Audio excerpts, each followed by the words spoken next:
내면에 갖고 있는 나의 열등감이 높을수록, 그리고 사리 분별이 떨어질수록 인간이 또 가지게 되는 게 있어요. 피암시성이 높아지게 돼요. 타인이 하는 암시를 그대로 받아들이는 사람들이에요. 실제 사이비에서도 계속 암시를 걸고 있죠. 계속 성경 공부시키면서 세뇌시키잖아요. 성경 공부만 시키죠. 그런 말 있잖아요. 세상에서 위험한 사람이 책을 단 한 권도 안 읽은 사람이 아니고 세상에서 읽어본 책이 딱 한 권인 사람이 제일 위험하다는 말 있잖아요. 피암시성이 높은 사람들은 최면도 잘 걸리고요. 세뇌도 잘 되고요. 가스라이팅에도 빠지기 쉬워요. 나는 능력이 없다. 나는 사랑받을 수 없다. 라는 컨셉을 뒤집어서 나는 능력이 있다. 나는 사랑받을 수 있다. 라는 셀프 컨셉을 가져야 되는 거죠. 많은 분들이 궁금해하실 것 같아요. 인간이라는 게 약간 나약하다 막 말씀드렸잖아요. 모든 인간은 열등감을 가지고 있고요. 이 열등감을 파고 파면은 두 가지가 남게 돼요. 첫 번째는 나는 무능력하다. 두 번째는 나는 사랑받을 수 없다예요. 자, 생각해 보세요. 내가 돈이 없다. 그래서 나 열등감이 있다. 내가 공부를 못한다. 열등감이 있다. 내가 직장에서 일을 잘 못하는 사람이라고 평가를 받는다. 열등감이 있다. 내가 좀 뚱뚱해서 남자친구가 나더러 맨날 해배라고 구박한다. 그게 나의 열등감이다. 자, 그 어떤 열등감도 앞에 무능력과 사랑받을 수 없다. 이게 다 해당이 되죠. 하나는 나의 능력, 하나는 나의 존재 의미인 거죠. 그러니까 이게 좀 부족한 사람들이 사이비를 만나게 되면 열광을 하게 되죠. 사실 무능력과 사랑받을 수 없다에서 가장 먼저 추구하는 건 사랑받는 거죠. 이게 좀 더 인간의 기본 욕구인 거죠. 근데 사이비들 들이댈 때 종교들이 됩니까? 사람들이 되죠. 어디서 대접도 못 받고 인기도 없었는데 사이비에 가니까 명문대학을 나온 언니 오빠들이 막 잘해주고 막 관심 가져주고 내가 뭐라도 된 것 같고 내가 사랑받을 존재가 된 것 같죠. 그럼 막 돈과 시간을 갖다 바치니까 너 진짜 잘한대요. 나의 무능력에 대한 게 능력으로 바뀌는 거죠. 내가 내 친구 꼬셔갖고 한 3명 데리고 왔거든요. 야, 너 진짜 능력 있는 사람이래요. 마약이죠, 이거는. 그러니까 인간의 기본 욕구를 사이비들은 잘 알고 이거를 이용하는 거죠. 30년 동안, 20년 동안 살았던 이런 나의 존재에 대한 정체성을 바꿔버리는 게 사이비예요. 막 다 내팽개치잖아요. 가족도 내팽개치고 남편도 내팽개치고. 그래서 또 하나가 분별의 능력이 떨어지는 사람들이 있어요. 그 분별이라는 게 인생 지혜 같은 거죠. 현명하다 이런 걸로 표현이 될 것 같아요. 자, 나이가 든다고 저절로 절대로 잘하지 않습니다. 그런 말 있잖아요. 30대 철 안 들면 60대에도 철이 안 든다고. 책도 열심히 보고 나도 성찰하고 내 주변도 들여다보고 학습과 경험을 통해서 우리 분별이 잘하거든요. 학습이 들어가야 되는데 사실은 많이 공부를 안 하죠. 그렇기 때문에 이 분별의 능력이 나이가 든다라고 있지 않고요. 떨어지게 되는 사람들이 많아요. 좋은 대학의 전문직들은 단지 해당 분야의 전문 지식을 잘 배운다는 거지 그 분별의 능력이 있다는 건 아니에요. 사리 분별이 떨어지는 사람들의 특징이 있어요. 확증 평양을 심하게 해요. 쉽게 말씀드리면 본인이 원하는 것, 듣고 싶은 것만 선택적으로 받아들이는 경향이 커요. 1999년 12월 31일 12시에 지구가 망한다는 사이비 있었거든요. 그래서 막 그날 저녁부터 모여서 막 기도를 하는 거예요. 우리 지구가 망하는 그때 우리는 휴거가 일어나서 우리는 하늘로 이제 선택받아 올라간다. 그 뻔한 그 사이비의 그 논리 있잖아요. 그랬는데 12월 30일 자정이 돼도 안 망한 거예요. 교주가 바로 그 순간 말을 바꾸죠. 우리 기도가 지구를 살렸다. 그러니까 와! 막 다 이러면서요. 인지부조 와요. 뭔가 이렇게 해결이 안 될 때 나의 생각을 바꿔갖고 그러니까 확증 평양과 인지부조와의 콜라보레이션을 하기가 좋은 게 이 사리분별 떨어지는 사람들이에요. 그리고 내면에 갖고 있는 나의 열등감이 높을수록, 그리고 사리 분별이 떨어질수록 인간이 또 가지게 되는 게 있어요.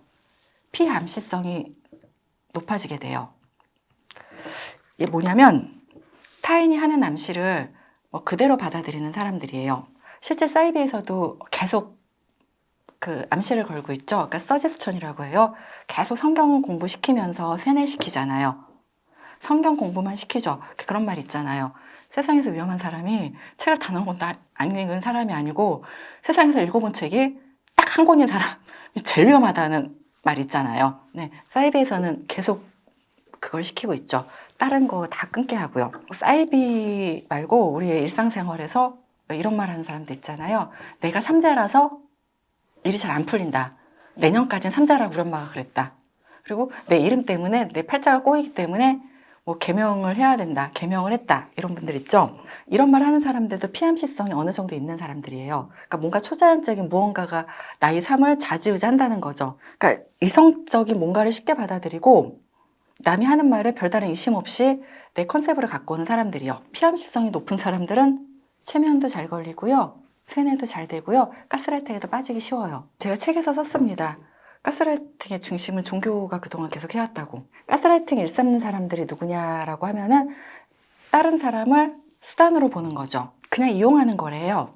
제 외래환자분 중에 모 사이비에 있다가 탈출하신 분 계세요. 그분이 20대 때 열심히 활동을 해갖고 30대 중반쯤 되니까 높은 자리에 올라간 거예요. 그 사이비에 뭔가를 결정할 수 있는 위치까지 간 거죠. 근데 그 모임 자리에서요, 돈 얘기밖에 안 하더래요. 자기는 그냥 종교심으로 그 15년의 세월을 바치면서 사이비를 위해 일을 했는데 막상 자기가 지도자 같은 거 높은 자리 가니까는 뭐 신도가 얼마 늘었고 헌금이 뭐 얼마 더 거쳤다. 그리고 어디에 부지를 사서 몇몇 평을 이쪽으로 성전으로 꾸며야 된다. 뭐 이런 얘기들 밖에 안 하더래요. 네, 그래서 소위 젊은 친구들 말고 현타가 온 거죠. 그래서 고민을 하고 뭐 자기 삶을 돌아보다가 아 이건 사이비고 내가 15년을 낭비했구나 싶어서 탈출을 하셨고요. 지금은 이제는 그 안티 사이비 쪽에서 시민단체에서 일하면서 그 사람들을 설득을 하고 구출을 하고 그 피해를 알리는 일을 하고 계시는 거죠. 그러니까 이게 사이비가 교주가 있잖아요. 근데 교주 하나로 뭐가 되진 않아요. 그분 말씀이에요. 교주는 월급 마담이고 그 밑에 그 높은 사람 1, 2, 3, 4, 5, 6, 7, 8, 9, 10 뭐 있잖아요. 엉키고 설켜갖고 하나의 그 이익 집단인 거죠. 그러니까 저게 이제 건드리기가 어려운 거예요. 그 교주와 그 밑에 있는 사람들의 이득이 촘촘히 무슨 엉켜져 있는 거고, 그 밑에 그 피라미드들을 이제는 돈과 시간 뺏기면서 이용당하는 무슨 피라미드 같은, 피라미드 판매 같은 이런 건데, 본인들은 잘 모르고 있는 거죠. 나는 능력이 없다. 나는 사랑받을 수 없다. 라는 컨셉을 뒤집어서 나는 능력이 있다. 나는 사랑받을 수 있다. 라는 셀프 컨셉을 가져야 되는 거죠. 능력이 있다라는 게 돈 버는 능력만 얘기하는 건 아니고요.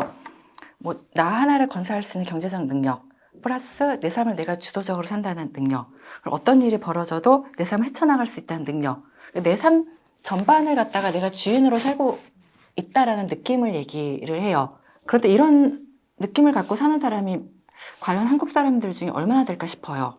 한국 사회는 부모 자식 간의 관계가 유달스럽게 가깝잖아요. 성인이 되어도 독립하지 못하는 자식들 많고요. 내 삶의 주인으로 산다는 느낌을 못 갖는 분들 많잖아요. 그렇기 때문에 참 어렵죠.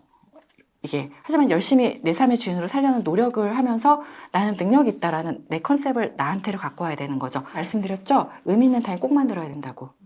나를 사랑해주는 건 의미 있는 타인밖에 없어요. 멘토는 뭐 나한테 충고를 해주고 나의 사명을 방향성을 제시를 할 수 있지만 멘토가 나를 조건 없이 사랑해주진 않죠. 그래서 우리는 뭐 어렸을 땐 그렇다 치지만 커서라도 나도 그 사람한테 의미 있는 사람이 되어주고 그 사람이 나한테 의미 있는 사람이 되어주고 이런 사람을 꼭 만나셔야 돼요. 그래야지 인간의 기본 욕구예요. 인간은 어딘가에 소속이 되고 싶어하고 그 소속된 곳에서 애정을 받고 싶어해요. 이게 없으니까 사이비 가는 거예요. 이게 제대로 된 이게 없기 때문에 사이비 가서 처음에 사이비들이 이 애정 욕구 공략하잖아요. 처음에 사람을 들이대요. 나의 그 부족한 부분을 공략을 한다는 거죠. 그 부모 역할 되게 크죠. 능력 있는 사람으로 키우고 또 사랑받을 수 있는 사람은 좋은 부모를 만나면 저절로 해결이 되는 거예요. 그냥 뭐 70점 받으면 아유 잘했네 그렇죠.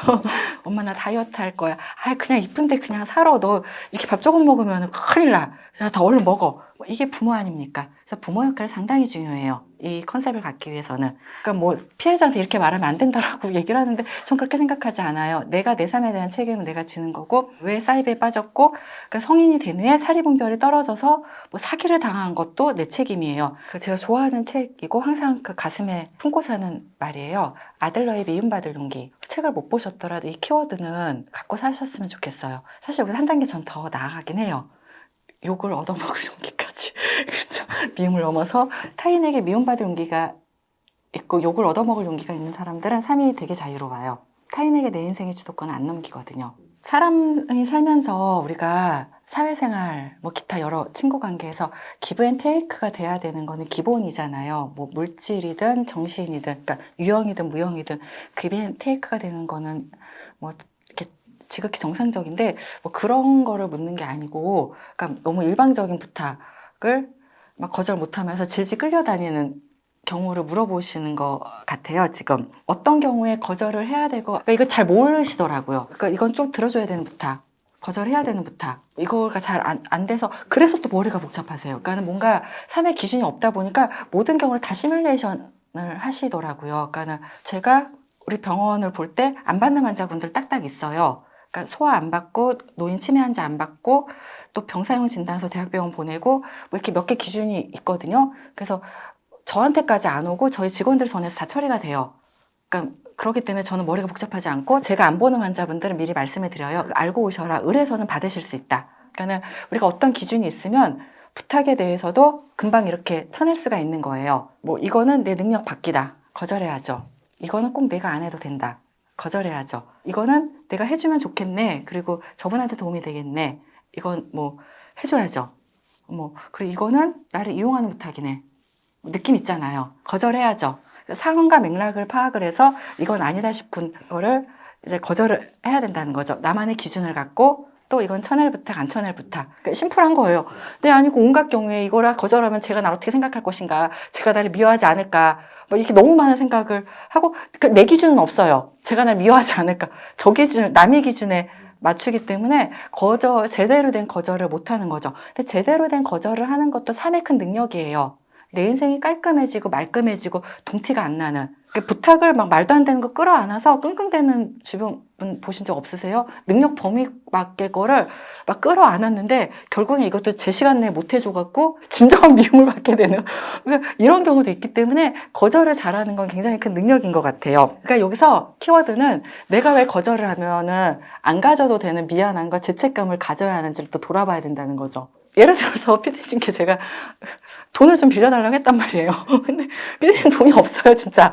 그리고 제가 빌려달라는 이유가 주식에 이번에 좋은 게 있어서 500만 빌려달라고 하면은 빌려주실 거예요? 안 빌려주실 거예요? 있어도 안 빌려주지 않겠어요? 제가 그냥 미워하는 거예요. 야, 나랑 관계가 있는데 어떻게 500을 안 빌려줘 하면 제가 좀 이상한 사람 아닌가요? 그렇죠? 거절할 때 어려우신가요? 이런 부탁? 해야죠, 그냥. 딱 거절해야죠. 그냥 한 번은 고민을 해봐야죠. 이 부탁이 정말 도움이 되나? 이게 부탁을 나한테 하는 게 맞았나? 나보다 더 이 부탁에 적합한 사람은 없었나? 뭐 여러 가지 그 상황과 맥락에 대한 고민을 해봐서, 근데 들어줄 수 있는 건 또 들어줘야죠. 뭐 돈이 됐건 뭐 노력이 됐건 뭐 지인이나 친구 부탁도 들어주면서 뭔가 캥기는 부탁, 억울한 부탁, 그리고 나중에 뒤끝이 남는 부탁은 들어주지 않아요. 쉬워요, 그렇죠? 그리고 사리분별을 어떻게 키워야 되느냐? 되게 쉬워요. 근데 안 해요. 그러니까 책도 열심히 읽고요. 이런 그 스터디원 같은 채널 영상도 열심히 보시면 되는 거예요. 그러니까 내가 공부를 해야 되는 거죠. 내가 사리분별의 전문가가 되려고 하면 공부하면 돼요. 의사들은 의료의 전문가잖아요. 공부를 얼마나 하는데요? 도합 11년. 근데 공부를 하는 사람들이 의사들이잖아요. 그래서 해당 질환에 대한 전문가가 되는 거잖아요. 사리분별은 공부 열심히 하셔야 돼요. 인간은 그래서 평생 살면서 공부를 하고 살아야 된다고 저는 생각을 해요.